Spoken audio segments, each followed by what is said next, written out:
Dancing is the great popular art of the black peoples, and the rhythms of Africa have long ago crossed the seas and become part of the history of music in the modern world. This is a Mandinka dance of West Africa, in which the spirit of the forest comes to condemn wrong behavior. At first sight, it may seem wild and primitive, but the dance is more complex than it looks. To the Mandinka, it has a religious meaning and a moral purpose. There are references to ritual, to myths and stories about the past. In a country where little was written down and stories are still often told in the form of myth and music, the dance itself is a living embodiment of Mandinka history.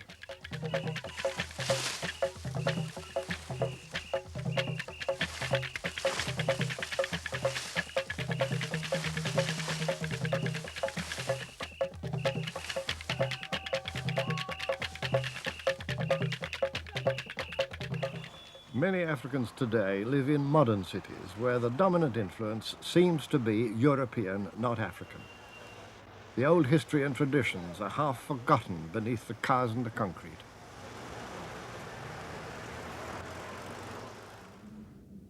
Africa once had its own cities, its own civilizations, and now there's a growing awareness of the dignity and splendor of the past.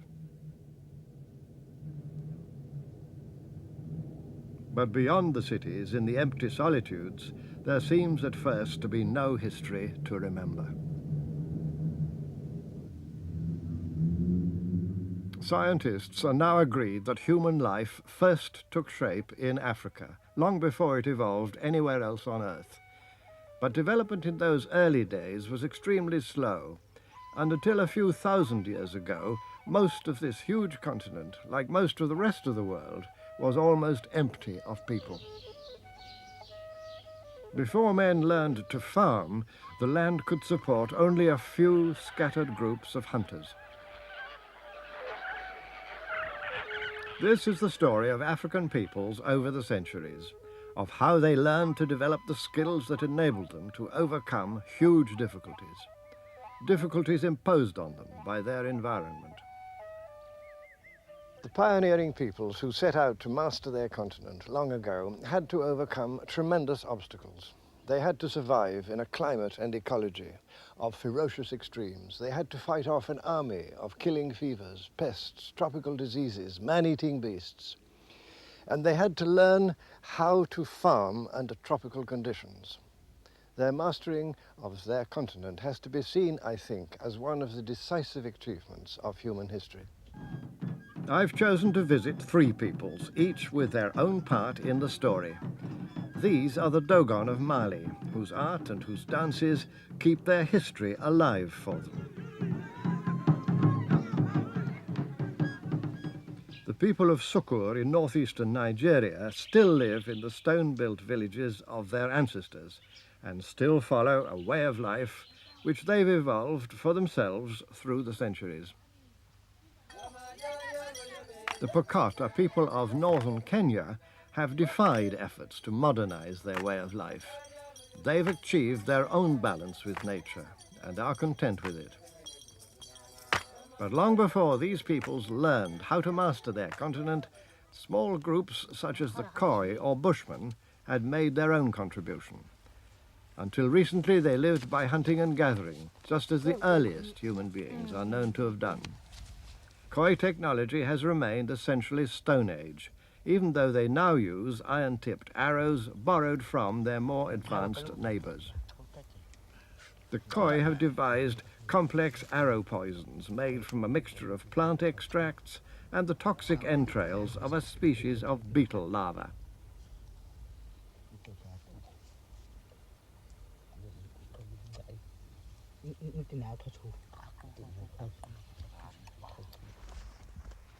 Stone Age or not, their skill at tracking game has never been surpassed.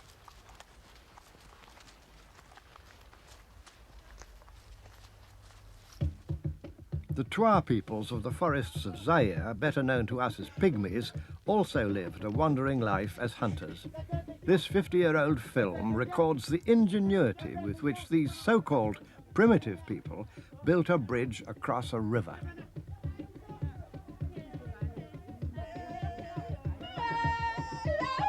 First, a man was hoisted to treetop height at the end of a long rope of plaited vine.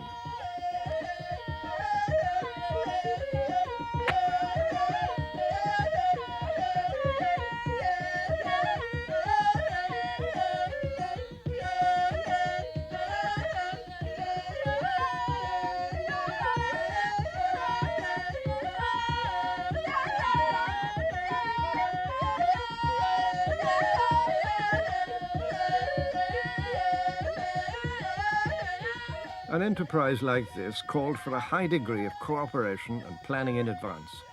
Yet the Twa had no political organization as we understand it. Their population was small, and their technology had not advanced beyond the Stone Age.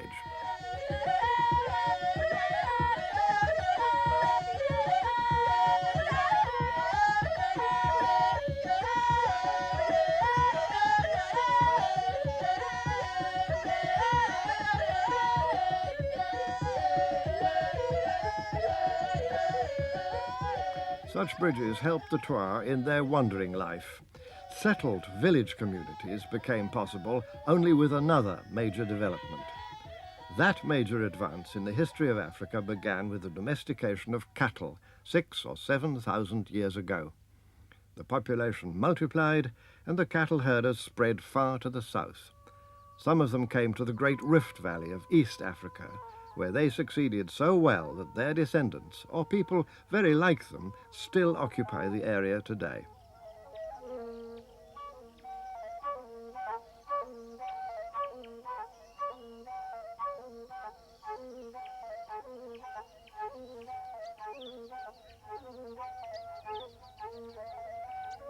For much of the year, this is an arid wilderness of thorn scrub.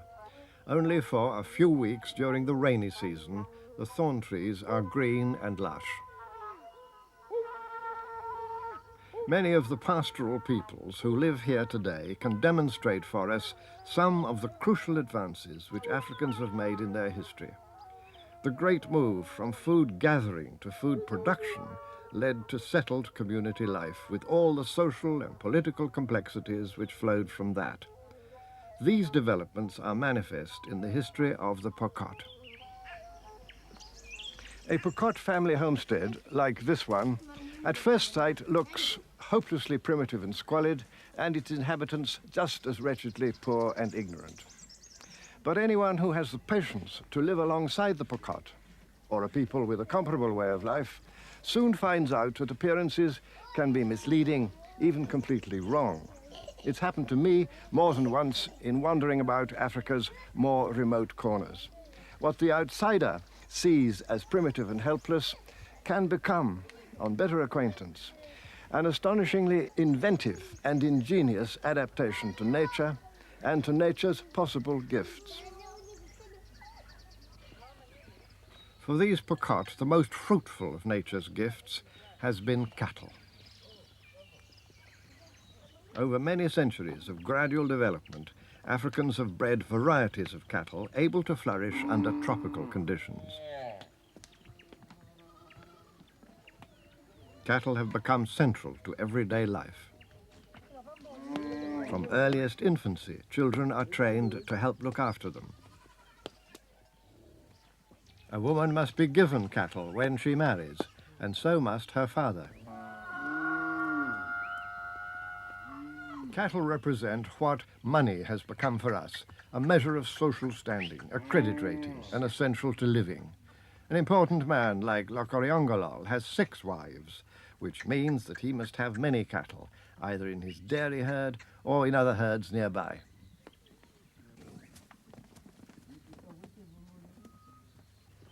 The strategy behind this obsession with cattle is more sensible than it seems. It was essential for pastoral peoples to keep as many animals as possible so as to guard against drought or disaster. By integrating livestock with every aspect of their lives, the Pokot ensured their own survival.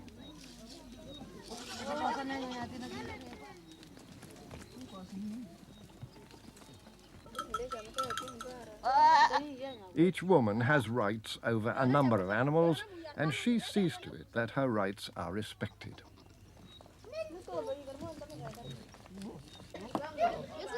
Only the children are allowed to trespass.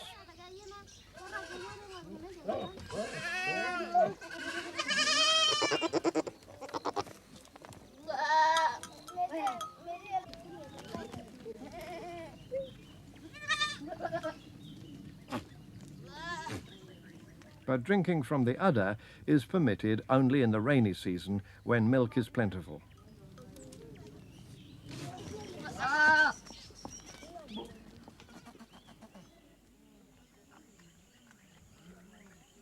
Goats and camels can feed on the leaves of plants and shrubs which cattle won't touch.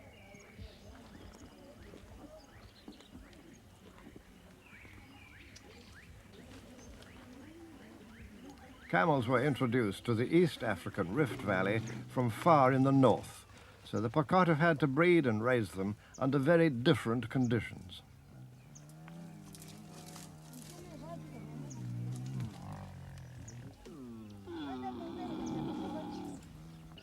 Instead of using camels for transport, as desert and northern peoples do, the Pokot have learned to rely on them for an addition to their supply of meat and milk.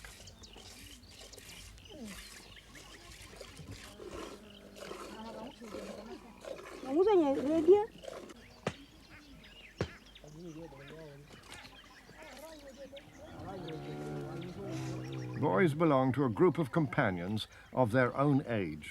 Such age groups, each with its own rights and duties, are a central part of Pokot social structure.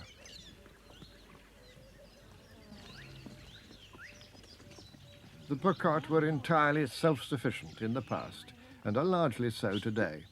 They buy little from outside their community because they can find or make the things they need from their own resources, especially from their livestock. A goat skin is pegged out to dry for the tanning process.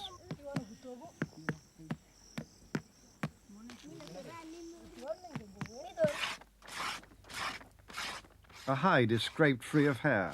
Later it'll be softened with oil or fat and shaped for clothing.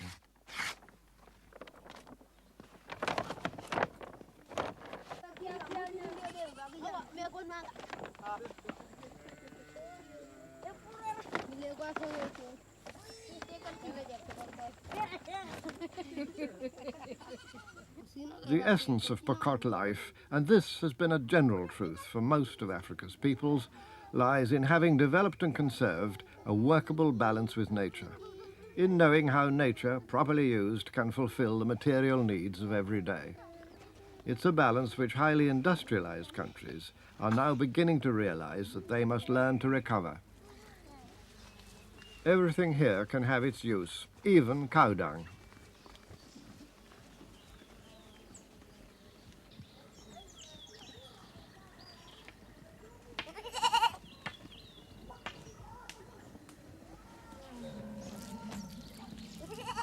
Dung is useful as an insulating and weatherproofing material for walls and roofs, just as it used to be in Europe.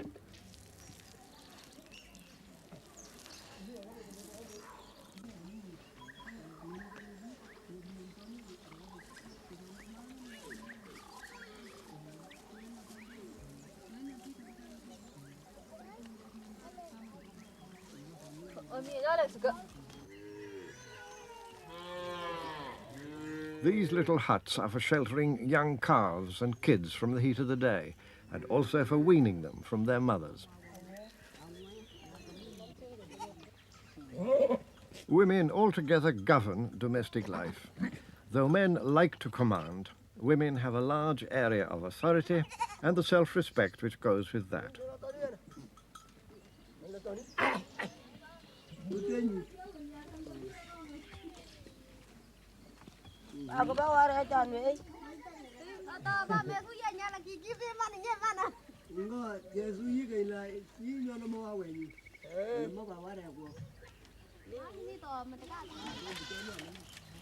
A new byre being built is for a calf, which is this woman's property, although that's a European way of looking at it. The Pokot themselves don't have a word for ownership, because they consider life is not a matter of personal property. It's a matter of balanced rights and duties between each individual in the community.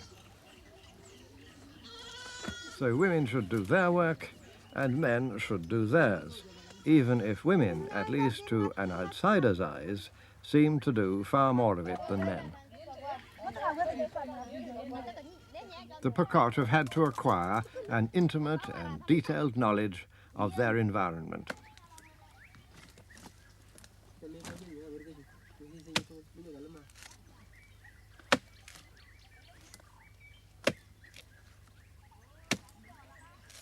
The bush around their homes is not a wilderness. It's a kind of conservatory of useful products, fibres, herbs, medical remedies, everyday wants.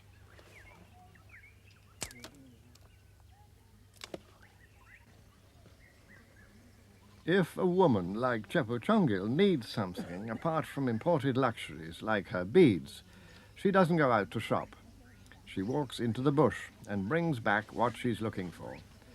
It's a skill and knowledge learned in the family by a long process of practical experiment and handed down from one generation to another.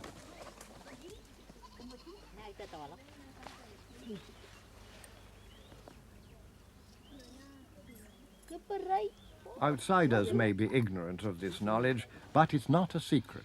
Anyone who asks can be taught.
The bark of the desert rose which Chepochongil gathered has been pounded and mixed with water.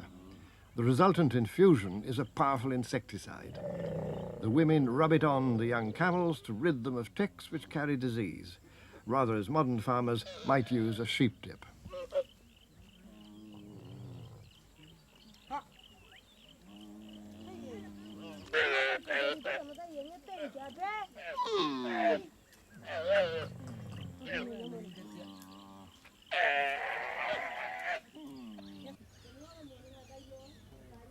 Africa's peoples have had to invent their own ways of using natural resources.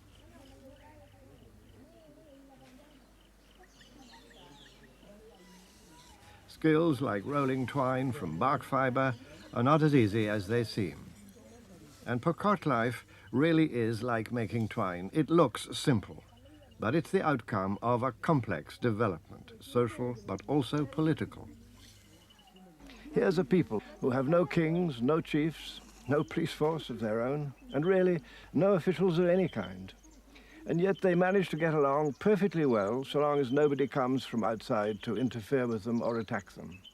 They have a government of their own, but it's hard to see it. It consists of a council of elders who safeguard and apply the unwritten but always remembered rules of Pokot community life. And these rules are respected because they're recognized to be necessary to community survival and the fruit of a long experience. These scattered peoples have learned to live with themselves and with nature, and inside the limits of the possibilities open to them, it seems to me that they've done it remarkably well.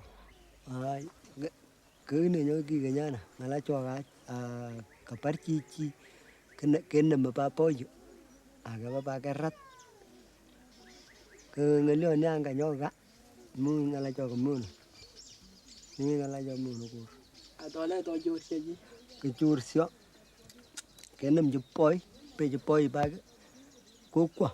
Perasaan bapi cho chang terlunya ka kena mi cho na ke cha ke ta sen.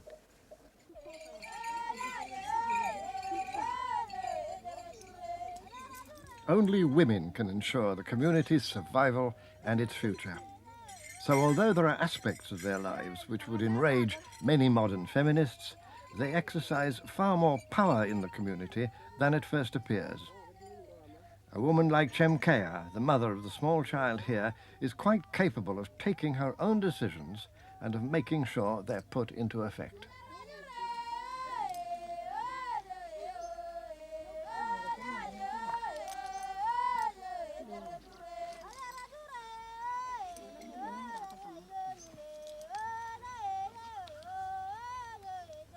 Women can marry young, but men have to wait until they've gathered enough cattle to support a marriage. Only an elder like Lokariongolo can afford 6 wives.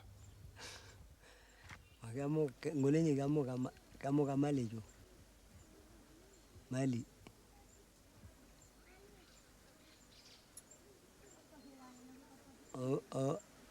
Papa nyo na mi ka yugi na po bata o panangka. Atarta mali.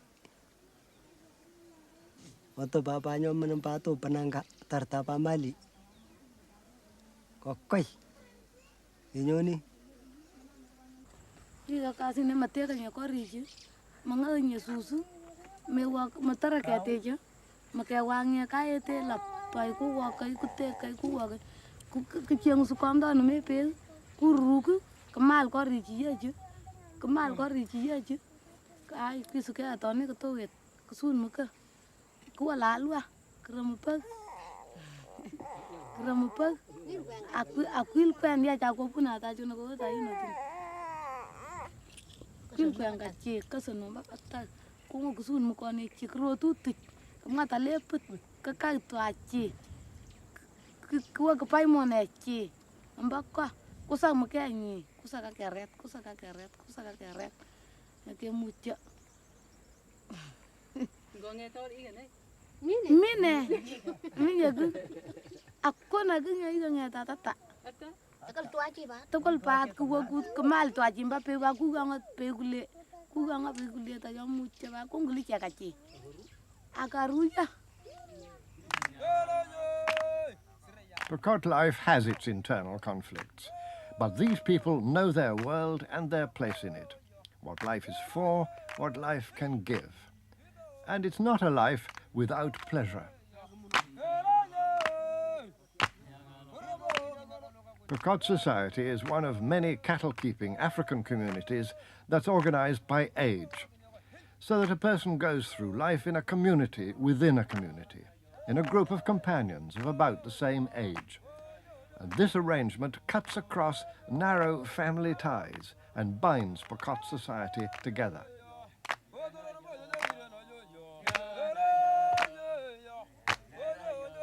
All the cattle peoples of Eastern Africa have very distinctive jump dances with strict choreographic rules, quite different from the whirling rhythms of Western Africa.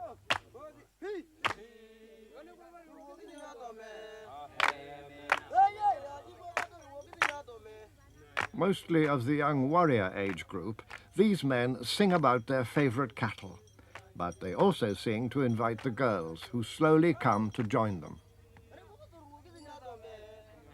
One girl has just completed the initiation ceremonies that launch women into adulthood. She'll soon be married, and the dance is for her. Once again, nothing's as simple as it looks. Respected customs govern dancing. A son may not dance with his mother, nor a sister with her brother. The Pokot have a far more elaborate social etiquette than most Europeans. To them, civilization is not a matter of technological development, but of social responsibility.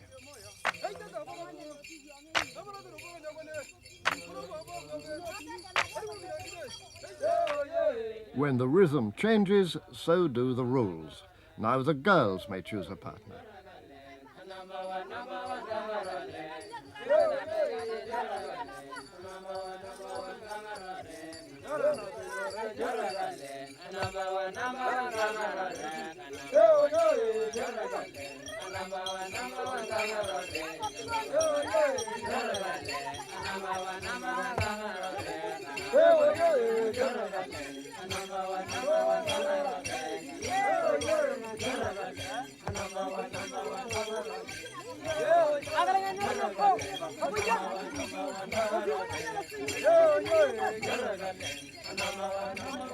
African dancing has developed a ritual as well as social purpose.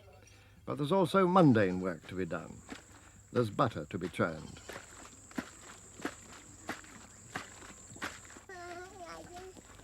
Milking vessels have to be cleaned and sterilized with burning charcoal.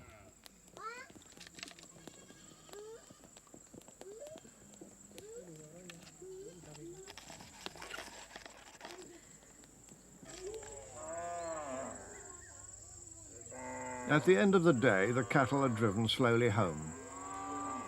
Pekot life looks, and in some ways it is, a rough outdoor existence, far from idyllic. Yet it offers a round of duties and pleasures, and these enclose people in the warmth of a psychological and material security.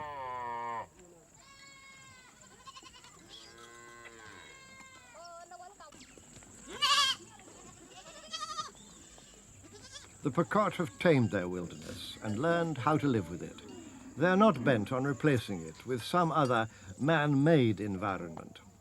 They see no need for change or improvement, even though change may be thrust upon them.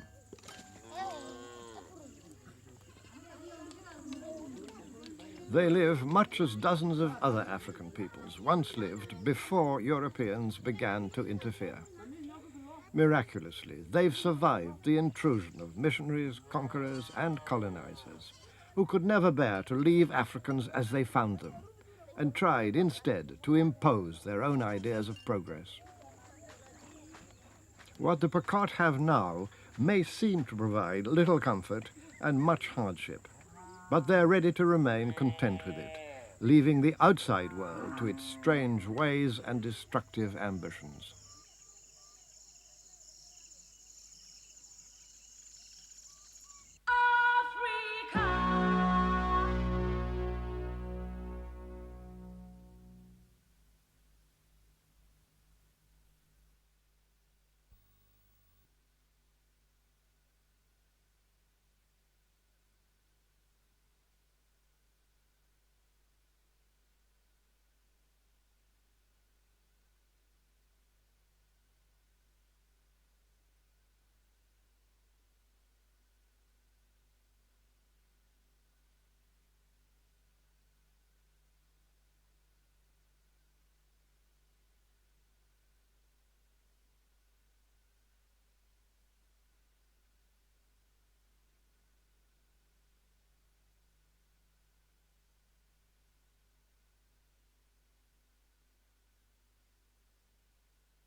While some peoples continued to rely on livestock for their support, others turned to mixed farming.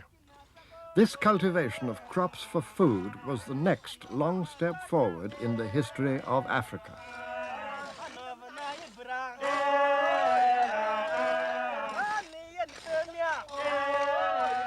South of the Sahara Desert and its nearby grassland plains, food growing began to make progress about 2,500 years ago. This led to a further increase in population and the establishment of village communities through vast areas of the continent.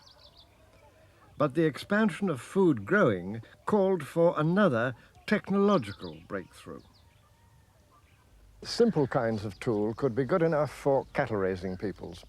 But when Africans embarked on tropical agriculture, which meant tree felling, clearing, hoeing, harvesting, they had to make more elaborate tools, and stronger ones as well. That need brought about Africa's interest in metals, but above all in iron. An extensive and increasingly skilled African use of iron spread rapidly throughout the continent. This terracotta head was made by the earliest iron-making culture so far known to have evolved south of the Sahara. The people and their culture are known by the name of the place where these relics of their skill were first discovered in a village called Nok in central Nigeria. Nok iron-making began in about 500 BC. Other Iron Age cultures soon appeared in the same wide region, and this metallurgical skill, probably of northern African origin, then spread right across the continent, reaching the Transvaal in what is now South Africa by about 400 AD. That's 1,500 years ago. These iron-making cultures developed regional differences, but the people of Sukur on the border of Nigeria and Cameroon can illustrate the vital importance of iron to community development. A man and his two wives go out to harvest their crop of guinea corn. Also known as sorghum, guinea corn is a valued food crop, and iron tools enormously helped in its cultivation. The farmer and his wives are working on a terrace of land literally carved from the hillside by the use of iron hoes.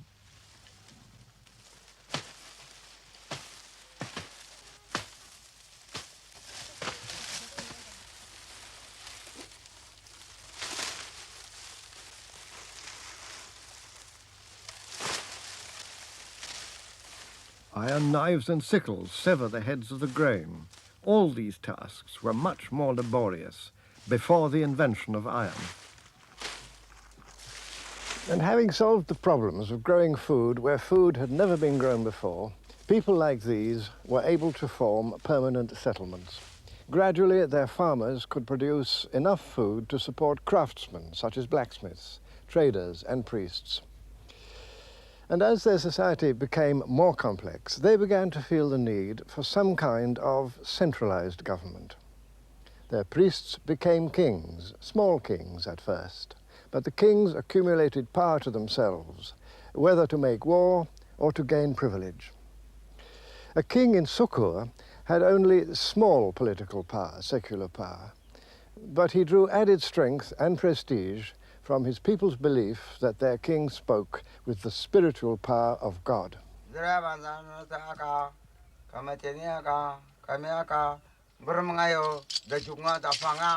The king of Sukur had the power on behalf of his people to intercede with the one God who's above all the other gods in Sukur religion.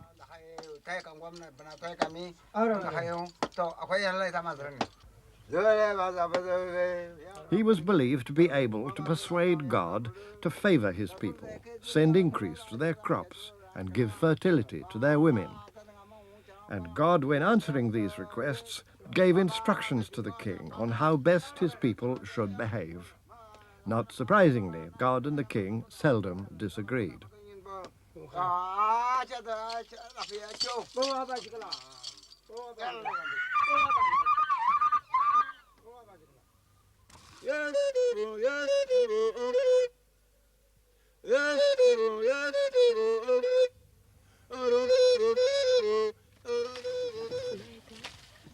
Sukur economy consists of an intricate complex of productive activities.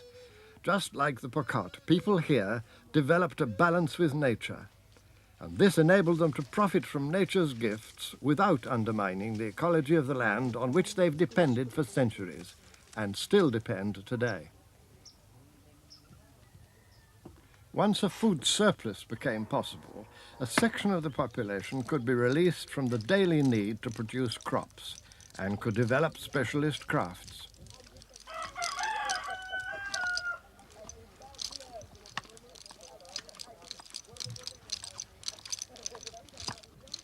In a division of labour, women could make pots and men could weave baskets.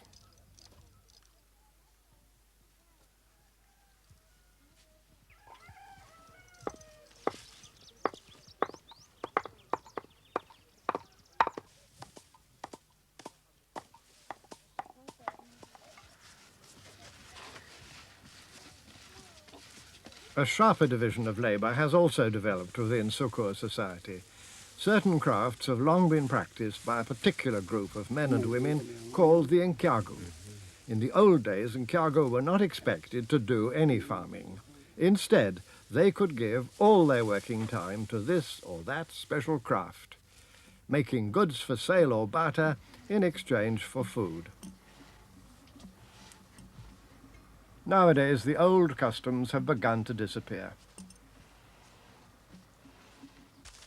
In time, no doubt, corrugated iron will displace the woven roofs of the granaries.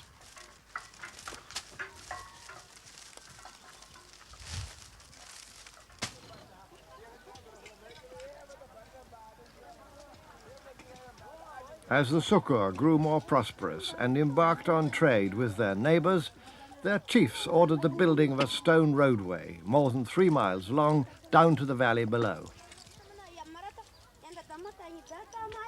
And in a society as stable as this, with its regular food supply, specialization could extend beyond the practice of crafts into what we would call the professions. This man is a traditional doctor.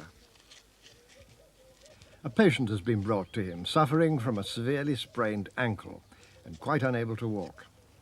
With a combination of herbal remedies and a robust but carefully practiced manipulation, the healer will try to get the patient back on his feet again.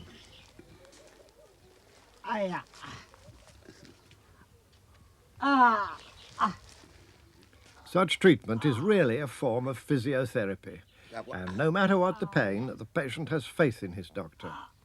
And this element of faith has always played an important part in African medical treatment.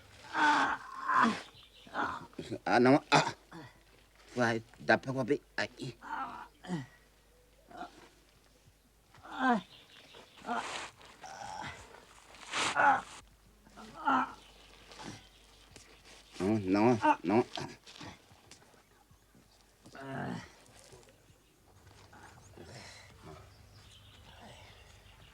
The psychological dimension in African healing is now increasingly recognized by doctors throughout the world as a serious and valid aspect of curative medicine.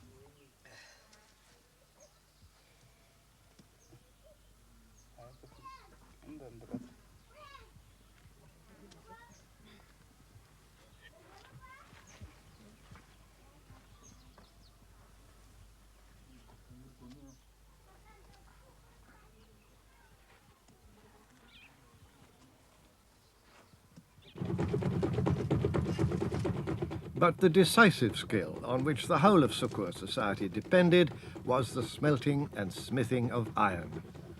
This is a traditional blast furnace, one of the last surviving examples of the process of metallurgy evolved in Africa more than 2,000 years ago. The rapid use of a double bellows forces a blast of air into the heart of the furnace. This blast, or forced draft, was necessary in order to reach the very high temperature required to smelt iron ore.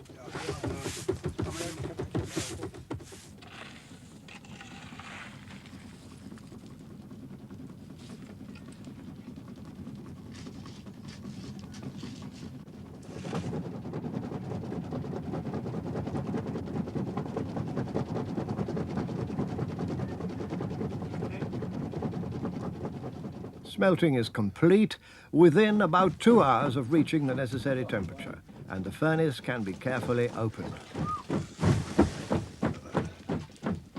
Water is thrown to quench the blazing charcoal.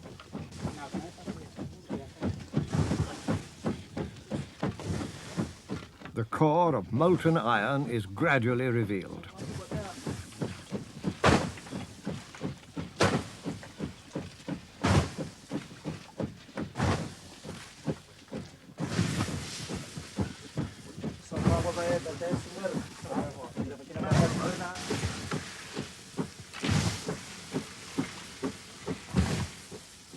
At last it can be pulled out and plunged into water.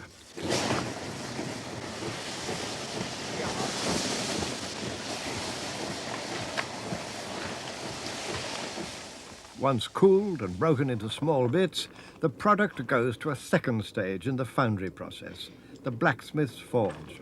And this is where the professionals, the Nkyagu blacksmiths, begin their work.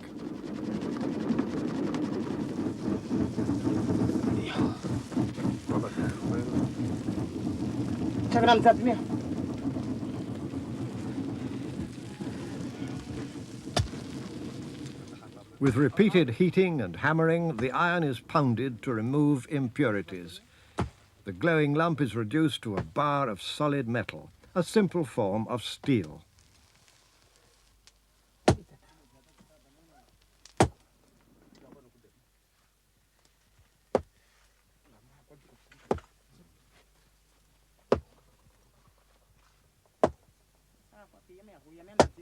Although it's slow and arduous, this technology was sufficient to meet old Africa's demand for metal tools. Perhaps more than any other, this was the inventive development, the key that enabled Africans to solve the problems of creating permanent villages. Behind this village technology lies an impressive record of metallurgical and artistic achievement. This magnificent bronze vessel was found in a royal grave of the Ezenri, an Igbo kingship of ancient Nigeria, and was the product of still earlier centuries of African skill and taste. Such vessels were for ceremony. They trace a traditional link between technology and ideas of spiritual power.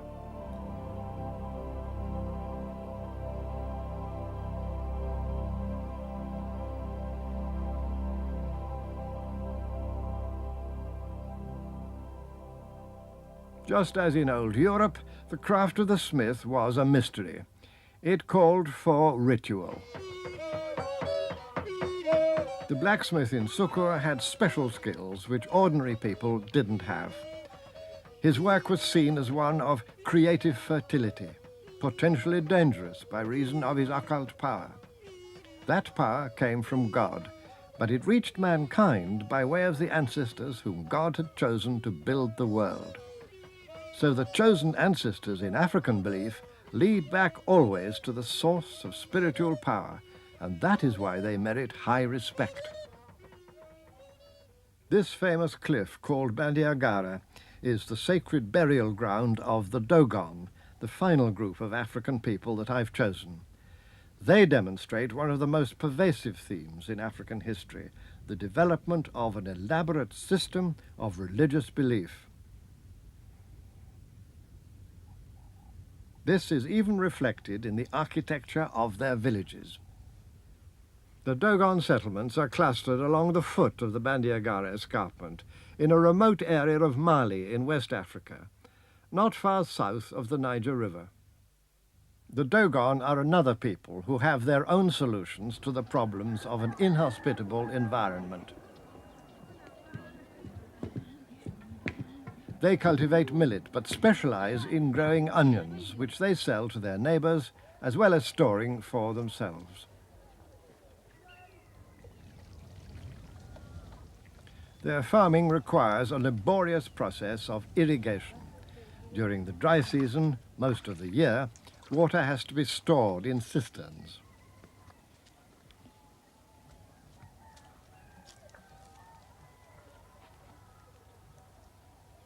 Artificial terraces have had to be carved from the foot of the escarpment. And to irrigate this crop, relays of women have to act as a kind of human aqueduct. The labour is immense, but all over Africa, and not only among the Dogon, the drudgery of farming has always fallen to women.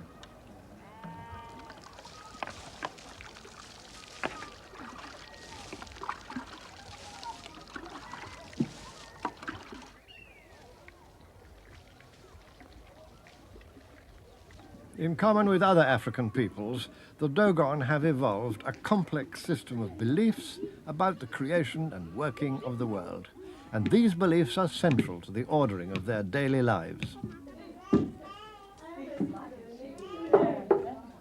Decorated with the four-armed cross of Amma, of God the Creator, a Dogon granary is conceived as a model of the universe.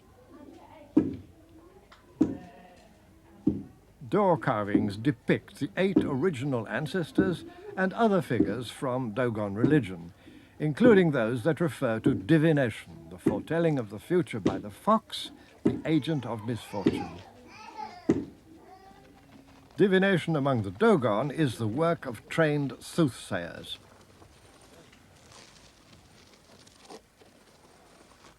The diviners draw intersecting lines in the sand as a prelude to interpreting the tracks which a fox will make. The interpretation of the tracks has its own logic. Like Christians, the Dogon believe that God withdrew to heaven when man offended against his law, but the agent of evil in Dogon belief was not the serpent of the Garden of Eden, but the fox. Attracted by a bait of peanuts arranged in a particular pattern, the fox will predict the future with its footprints. The fox which brought misfortune can also foretell misfortune.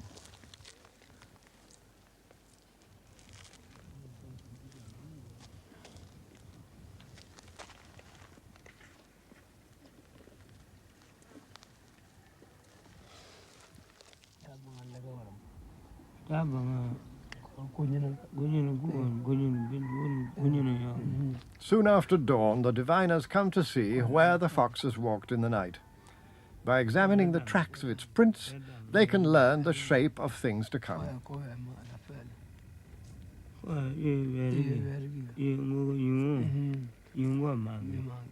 They will have advice for individual applicants, or perhaps for the whole village. And if they're thought to be good soothsayers, clients will take their advice and will pay for it. But God's withdrawal to heaven brought to mankind more than misfortune. It also brought death. A procession comes down from a sacred cave where the spirit ancestors dwell.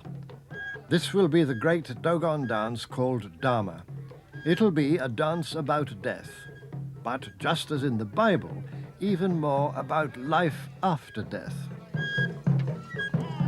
Led by elders, the masquerade slowly descends to the village. Like other intensely religious peoples, the Dogon believe that death need be nothing final. Helped by the intercession of young men trained for the purpose, the spirits of the newly dead can join the community of the ancestors.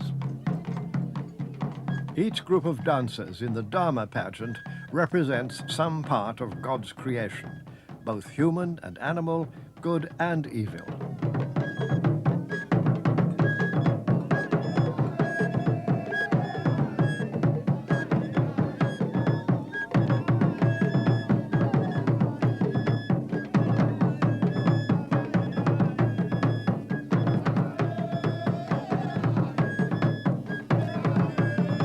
So the Dharma, again like all great dance festivals in traditional Africa, is also a celebration of this people's history, of their homage to distant ancestors who first mastered this mountain country and taught them, as they believe, how best to live in it.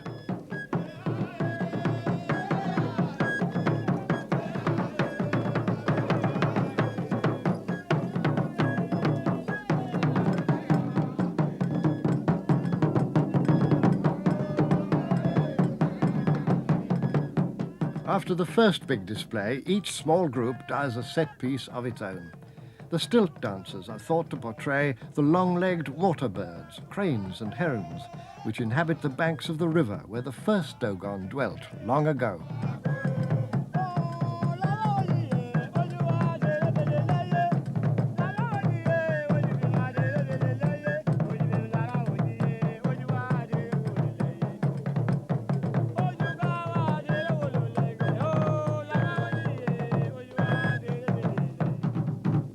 The tall mast, called many-storied house, has to bow to the 4 points of the compass before leaving the arena. The mask is carried upright in the dancer's teeth.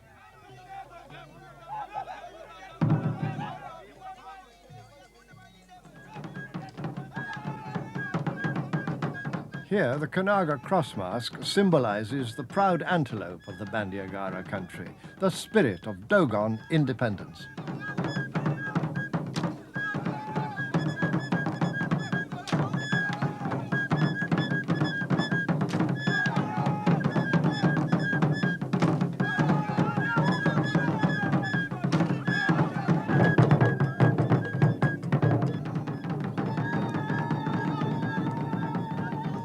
In this great dance, as in some others of the same spectacular vigor, Africa evokes a time of reconciliation after the sorrow of death and celebrates a joyful promise for the future. Tomorrow the Dogon will return to hard reality, but the Dharma, in a world that might seem implacably hostile to a less devout people, has reaffirmed their beliefs and ideas. Above all, perhaps, that mankind should handle life as a gift from God, abusing it as little as human frailty will allow.